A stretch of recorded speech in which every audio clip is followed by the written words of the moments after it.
For more than 2 decades, one man's name echoed across the battlefields of Europe. He didn't just win wars, he rewrote the very rules of how they were fought, building an empire with the force of his will and his sword. This is the story of Napoleon Bonaparte's incredible military career, a tale of pure genius, insane ambition, and in the end, total defeat. So, this is Napoleon back in 1807. He's on top of the world, completely confident, seeing himself as Europe's savior. But you can also hear the sheer arrogance in that, right?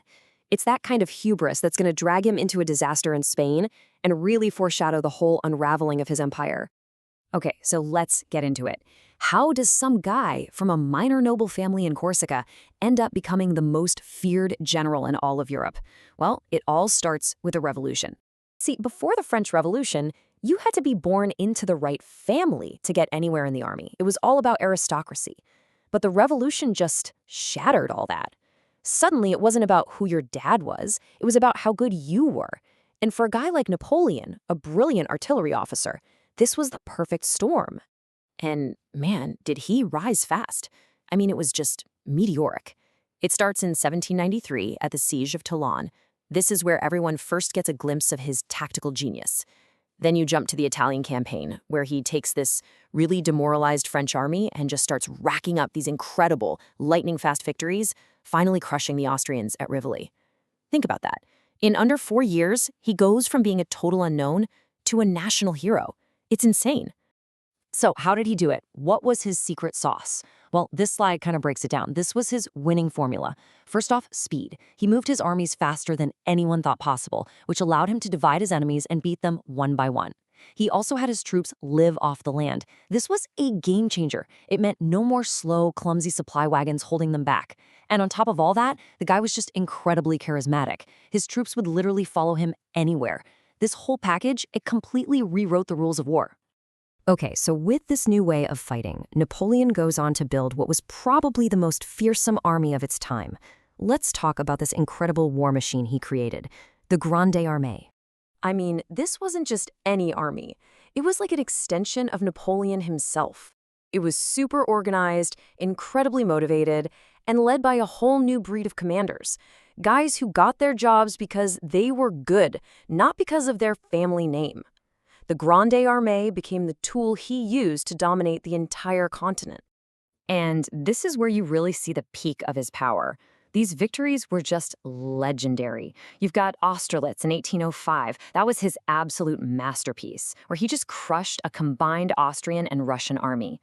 Then a year later at Jena, he completely dismantles the famous Prussian army. I mean, demolishes them. The rest of Europe was just in shock. It really seemed like he was invincible. But you know how these stories go. Right at the absolute peak of his power, Napoleon makes a massive, fateful decision. He decides to invade Russia. And this campaign, well, it would be the beginning of the end. Just look at that number, 600,000. That's how many men Napoleon took with him into Russia in 1812.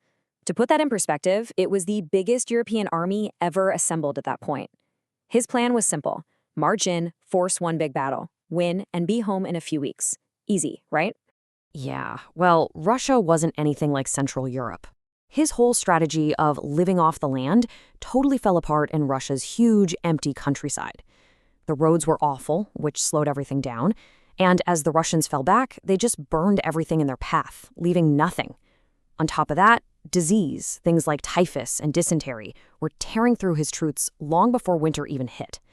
That infamous Russian winter, that was really just the final nail in the coffin for an army that was already falling apart.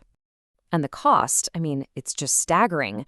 Out of that massive army of over 600,000 soldiers that marched in, fewer than 100,000 managed to stumble back out.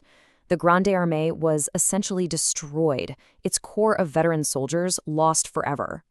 But here's the thing. The absolute disaster in Russia wasn't his only massive problem. While his main army was freezing to death in the east, his empire was slowly bleeding out in the west. And that brings us to Spain and what's known as the Peninsular War. Napoleon himself called it his Spanish ulcer, and for good reason. This was a totally different kind of war, something his tactics just weren't built for. It was a brutal, never-ending insurgency. Yeah, This image really gives you a sense of what the war in Spain was like. This wasn't about big, sweeping maneuvers on an open battlefield.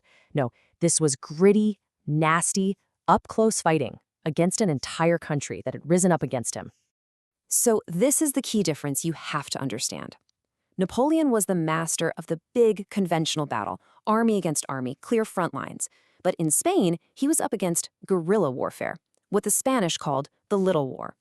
There were no front lines here.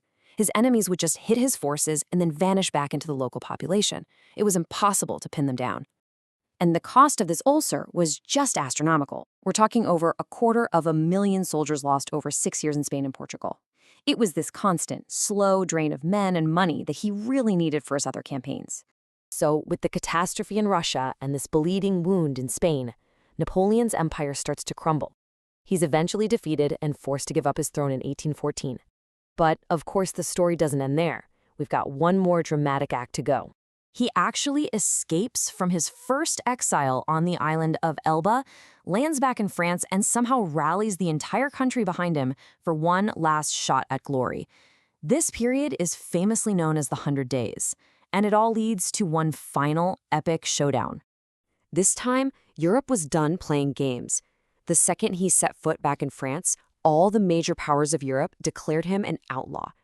We're talking Britain, Prussia, Austria, Russia. They all mobilized their armies with one single goal, to get rid of him for good. And that final, decisive moment came at the Battle of Waterloo on a soggy field in what is now Belgium.